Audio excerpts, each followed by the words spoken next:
ఇదైతే ట్రాన్స్‌పరెంట్ పెట్టి నేను నెక్ అయితే స్టిచ్ చేసుకున్నాను. ఎందుకంటే ఇది మనకు నెటెడ్ ప్యాటర్న్‌లో ఉంది కాబట్టి అదైతేనే బావుంటదని చెప్పి ముందలైతే ప్రిన్స్ కట్ ఇచ్చాను. హ్యాండ్స్‌కి కూడా ట్రాన్స్‌పరెంటే ఇచ్చాను. నేను లైనింగ్ అనేది ఏది యూజ్ చేయలే అనమాట. ఆహ్, చాలా బా వచ్చింది. దీంట్లోనే క్లాత్ కొంచెం ఎక్కువగా తీసుకొని నేను, మా డాటర్ అయితే ఇద్దరము స్టిచ్ చేసుకున్నామనమాట. ఇదైతే నేను ప్రత్యేకంగా హల్దీ శారీస్ మీదకని చెప్పేసి అయితే స్టిచ్ చేసుకున్నాను. బ్యాక్ హుక్సే పెట్టుకున్నాను రౌండ్ నెక్ ఇచ్చి. ఇప్పుడు మా డాటర్‌ది చూపిస్తాను ఇదైతే మా డాటర్‌ది. కాపోతే నేను స్టిచ్ చేయలేదు దీన్ని. ఒక అమ్మాయి స్టిచ్చింగ్ అనేది నేర్చుకుంటుంది. తనైతే తనకిచ్చాను నేను. కుడుతూ ఉంటే నీకు ప్రాక్టీస్ అవుద్ది కుట్టు అంటే, సరే అక్క అని చెప్పి తీసుకొనెళ్ళింది. చాలా బాగా స్టిచ్ చేసిందిలెండి ఫస్ట్ టైమ్ అయినా సరే. నేను దీనికి ఇంకా హెమ్మింగ్ కూడా చేయలేదు. హుక్స్ ప్యాటర్న్ అట్లాంటివి ఏవి పెట్టలేదనమాట. వెనకాలైతే చిన్న హోల్ ఇచ్చింది. కాకపోతే ఇక్కడ హోల్ దగ్గర గ్యాప్ వచ్చింది కదా! ఇది మనకి హుక్స్ అయితే సెట్ కాదు.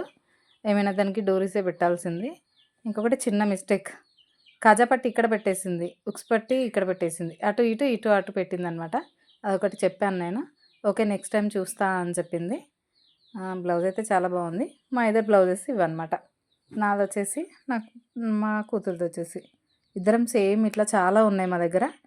మదర్ అండ్ డాటర్ కాంబినేషన్ కావాలి అంటే కామెంట్ సెక్షన్‌లో చెప్పండి. దాని గురించి వీడియో అయితే చేస్తాను.